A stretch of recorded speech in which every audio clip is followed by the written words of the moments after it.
Shalom anak-anak, puji Tuhan. Pagi hari ini kita boleh kembali bertemu di dalam pembelajaran agama Kristen dalam pertemuan yang kedua. Dan hari ini kita akan mulai bersama-sama, tapi anak-anak harus menyiapkan dulu satu buku LKS atau buku pembelajaran agama Kristen, Alkitab, ada alat tulis supaya nanti anak-anak bisa mencatat pelajaran yang ada di dalam pembelajaran agama Kristen saat pagi hari ini. Baiklah, mari bersama-sama kita berdoa untuk mengawali pembelajaran kita pagi hari ini. Sebelumnya kita akan naikkan pujian terlebih dahulu. Selidiki aku, lihat hatiku. Mari kita berdoa dan menyanyikan pujian ini dengan sikap berdoa. Selidiki aku, lihat hatiku. Apakah ku sungguh mengasihimu, Yesus? Kau yang Maha Tahu dan menilai hidupku, tak ada yang tersembunyi bagimu.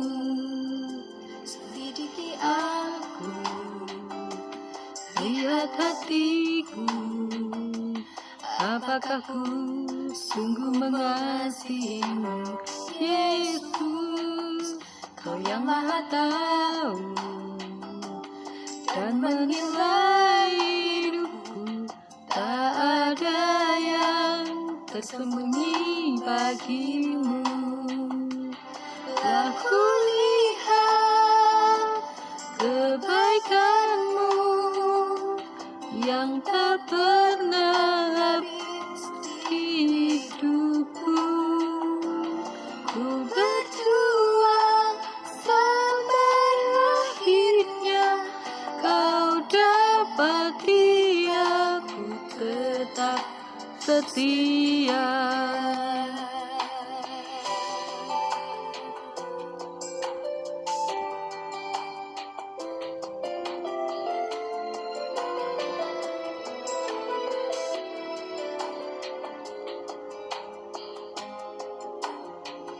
Selidiki aku, lihat hatiku, apakah ku sungguh mengasihimu, Yesus? Kau yang Maha Tahu dan menilai hidupku, tak ada yang tersembunyi bagimu. Telah kulihat kebaikanmu yang tak pernah habis di hidupku. Ku berjuang sampai akhirnya kau dapati aku tetap setia.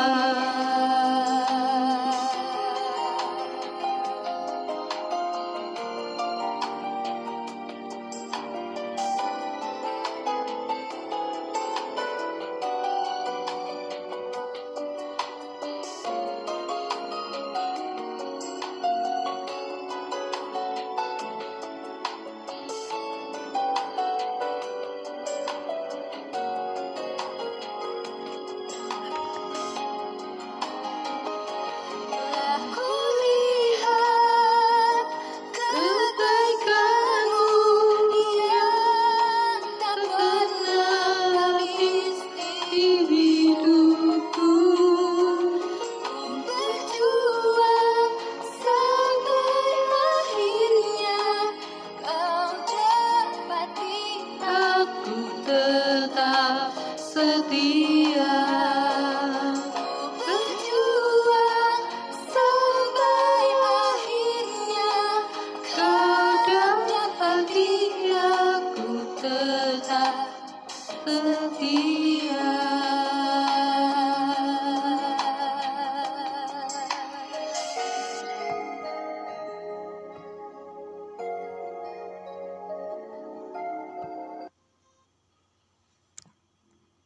Baik, mari kita bersama-sama berdoa. Bapa kami yang ada di surga, kami datang kepadamu bersyukur buat kasih setiamu di sepanjang hidup kami. Pagi hari ini kami akan memulai pembelajaran pendidikan agama Kristen dan budi pekerti. Tolonglah kami supaya kami dapat mengaplikasikan setiap pembelajaran ini di dalam setiap kehidupan kami. Dalam nama Tuhan Yesus Kristus kami berdoa. Haleluya. Amin.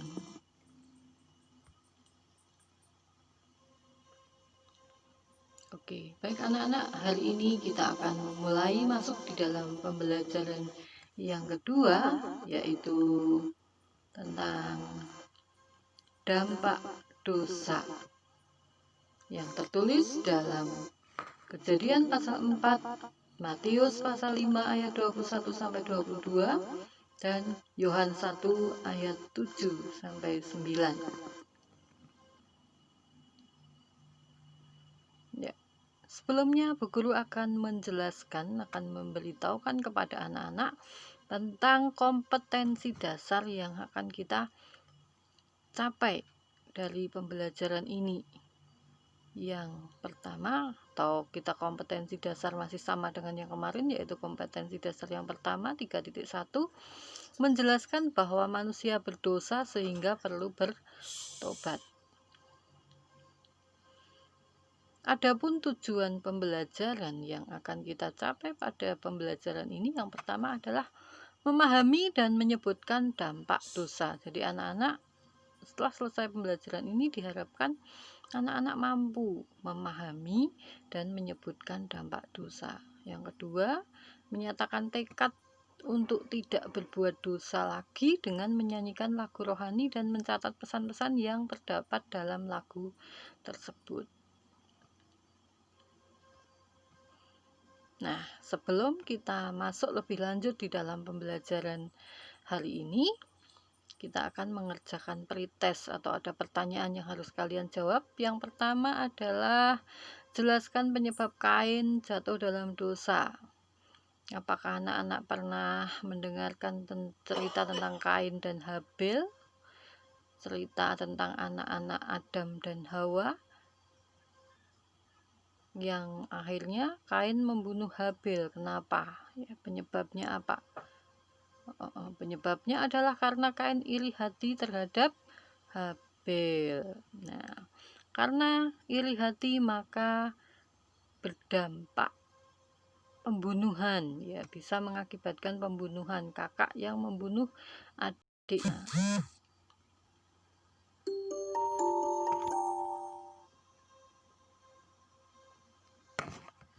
Kemudian yang kedua, sebutkan dampak dari perbuatan dosa, yaitu merasa takut, khawatir, dijauhi teman, atau dikucilkan. Ya. Kita akan masuk di dalam pembelajaran saat ini, yaitu dari dampak dosa ini diawali dari ketika manusia diciptakan oleh Allah sebagai imago Dei. Apa itu imago Dei? Imago Dei adalah manusia yang diciptakan segambar dan serupa dengan Allah, yaitu diberi sifat-sifat Allah. Apa itu sifat Allah yang diberikan anak-anak? Yang pertama adalah sifat kasih. Yang kedua, kesucian atau kekudusan atau suci. Yang selanjutnya adalah akal budi. Nah,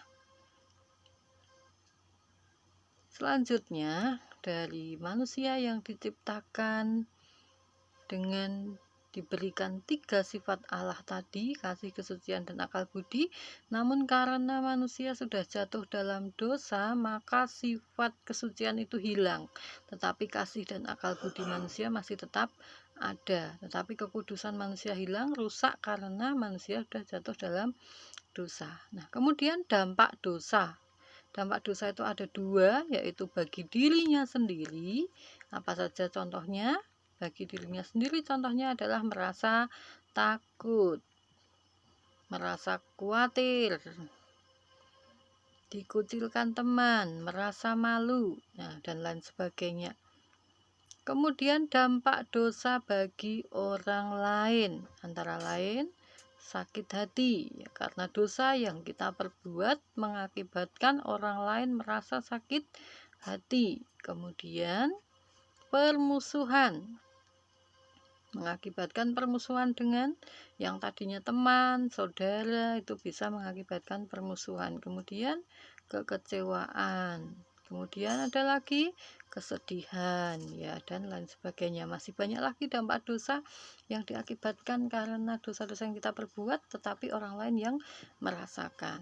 Nah, anak-anak, yang selanjutnya adalah kapan manusia itu mulai berdosa atau kapan manusia itu bisa berdosa, yaitu pada saat manusia itu hidup jauh dari Tuhan, tidak pernah ke gereja misalnya, tidak pernah berdoa, maka imannya akan menjadi lemah dan manusia tidak mampu melawan godaan iblis.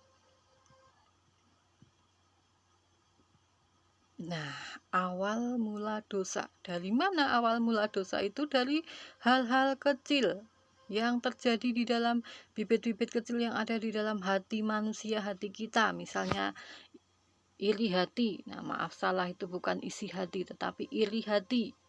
Iri hati, dengki, amarah, serakah, angkuh, keinginan untuk menguasai. Nah, hal-hal kecil yang ada di dalam hati kita itu akan mengakibatkan perbuatan-perbuatan yang besar, yaitu perbuatan-perbuatan dosa yang mengakibatkan hukuman bagi kita. Nah, dapat mengakibatkan perkara-perkara yang besar dari setiap dari hal-hal kecil yang ada di dalam hati kita, yang tumbuh di dalam hati kita. Oleh karena itu kita perlu menekan sedemikian mungkin. Jadi sifat-sifat yang seperti itu, bibit-bibit kecil di dalam hati kita, misalnya ada iri hati, kedengkian, amarah, itu tidak boleh kita pelihara terus-menerus. Tetapi bagaimana kita bisa melawan itu sehingga dosa tidak lagi ada di dalam diri kita. Kita mampu mengalahkannya. Kemudian, ya anak-anak, seperti kita boleh lihat bersama-sama, kita akan melihat, ya, kakak pukul adik. Di sini ada cerita Alkitab, komik Alkitab tentang Kain dan Habel, yaitu anak-anak Adam dan Hawa. Kita lihat bersama-sama, nanti di situ akan ada pelajaran-pelajaran yang bisa kita ambil dari cerita ini. Yuk kita lihat bersama-sama.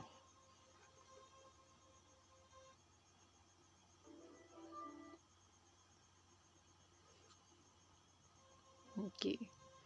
Karena di sini tidak bisa kita putar, maka Bu Guru akan muter dari laptop. Kakak pukul adik, sebentar ya anak.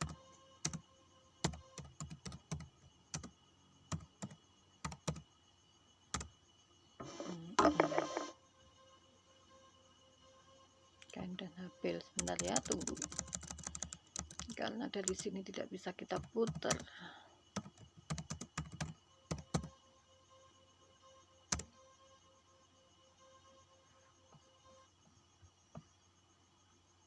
Oke, Bu Guru akan carikan sebentar.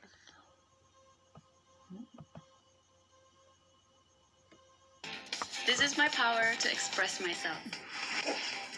Oh, why not? Segarkan pagi, imbangi malam. Baru Fit 8 Plus, air minum pH tinggi.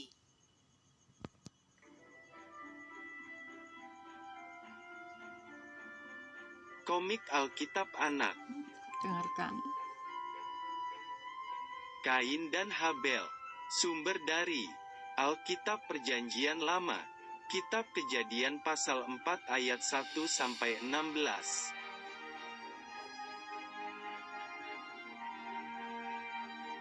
Setelah diusir dari Taman Eden, Bapak Adam dan Ibu Hawa mempunyai 2 anak laki-laki.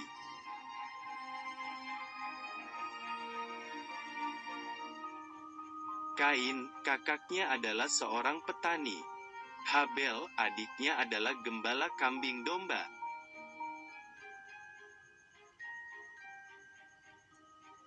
Suatu hari, tibalah waktunya bagi Kain dan Habel untuk memberikan persembahan kepada Tuhan.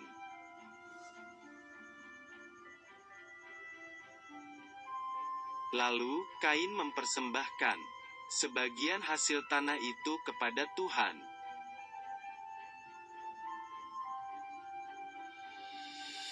Tetapi Tuhan tidak menerima persembahan dari Kain.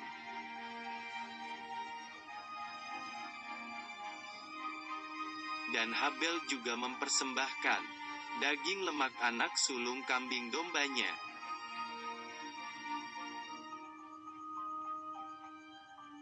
Api dari langit membakarnya, tanda bahwa Tuhan menerima persembahan Habel.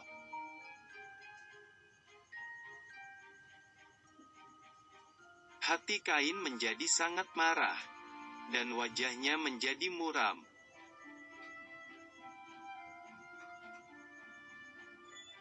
Tuhan mengingatkan agar Kain harus selalu berbuat baik agar tidak berdosa.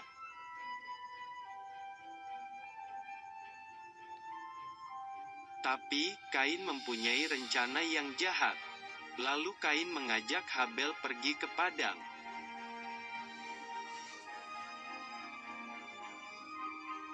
Tiba-tiba, Kain memukul Habel adiknya, sampai terluka parah.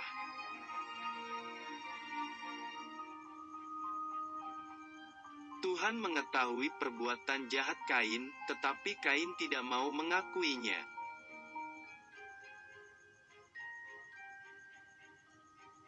Tuhan menghukum Kain, Tuhan tidak memberkati Kain.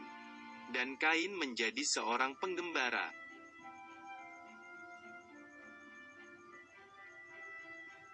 Walaupun Tuhan menghukum Kain, tetapi dimanapun Kain berada, Tuhan melindunginya.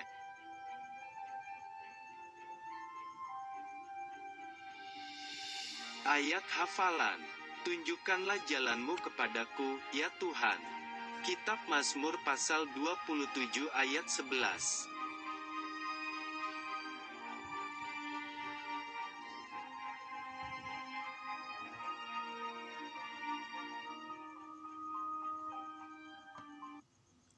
Oke.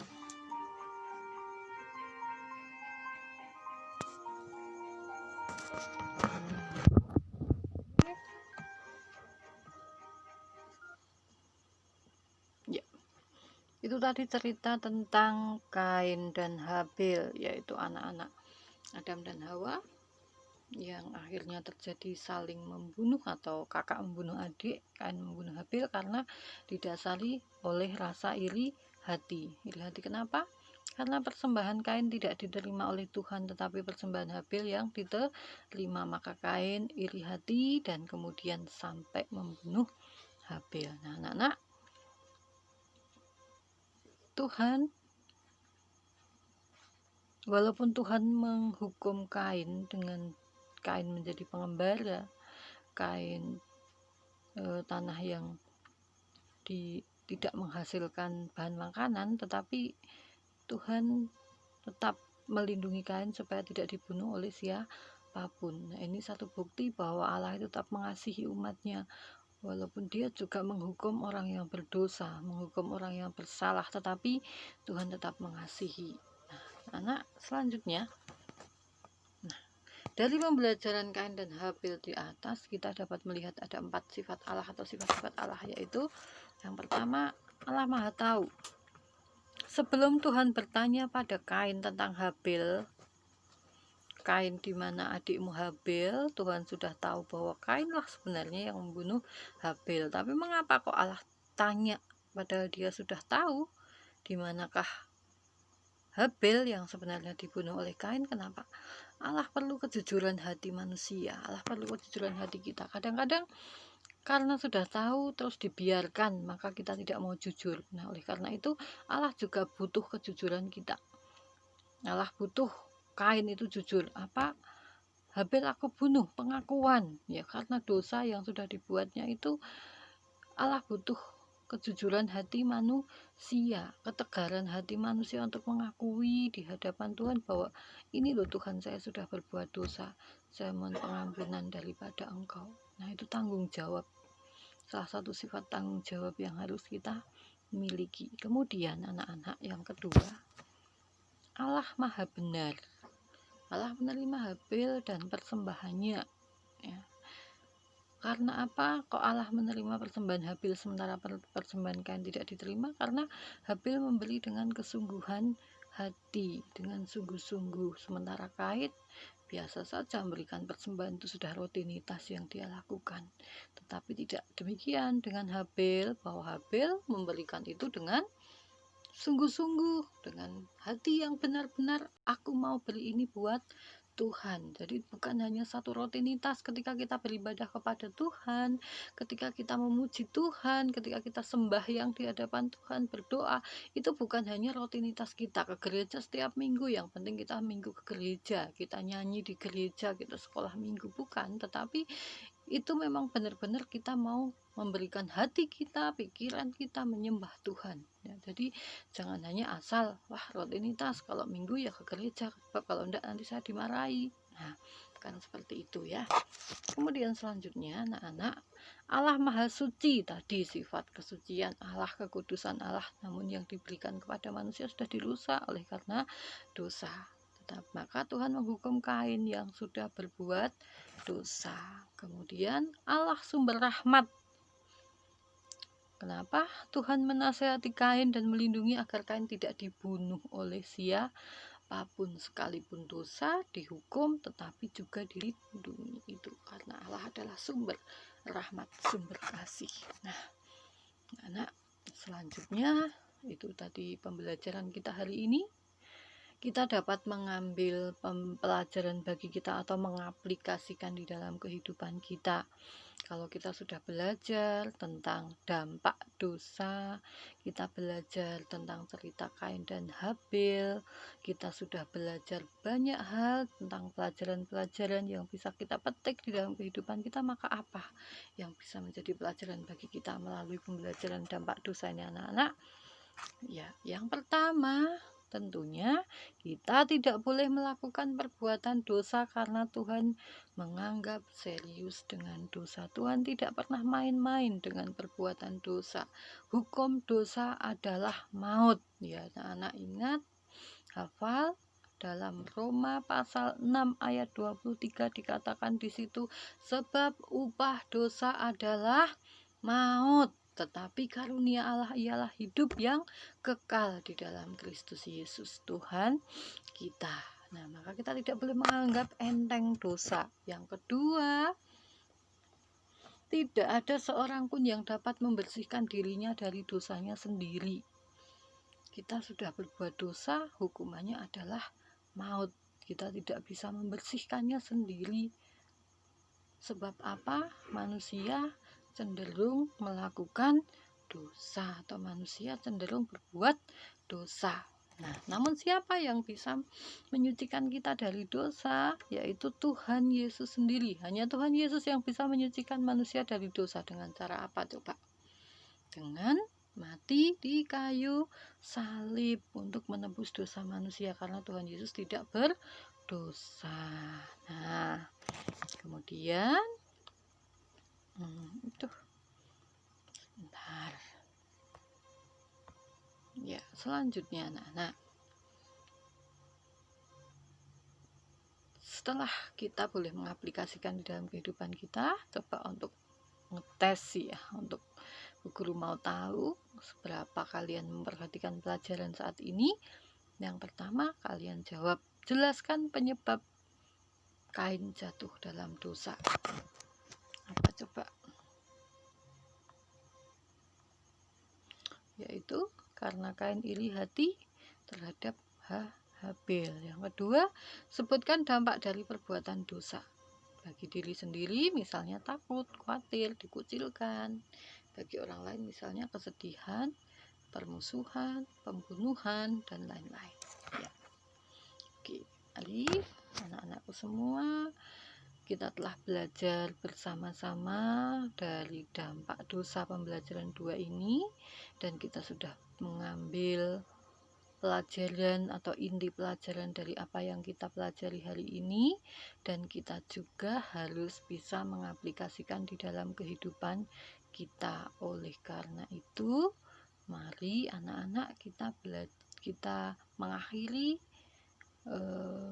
pembelajaran pada pagi hari ini, tetapi ingat di minggu yang akan datang kita akan belajar dan anak-anak akan siapkan lagi untuk tugas yang hari ini diberikan oleh Bu Guru. Kemudian satu lagu pujian yang sudah disiapkan dan anak-anak sudah catat pesan-pesan di situ sebagai bukti bahwa anak-anak mau bertekad untuk tidak melakukan dosa.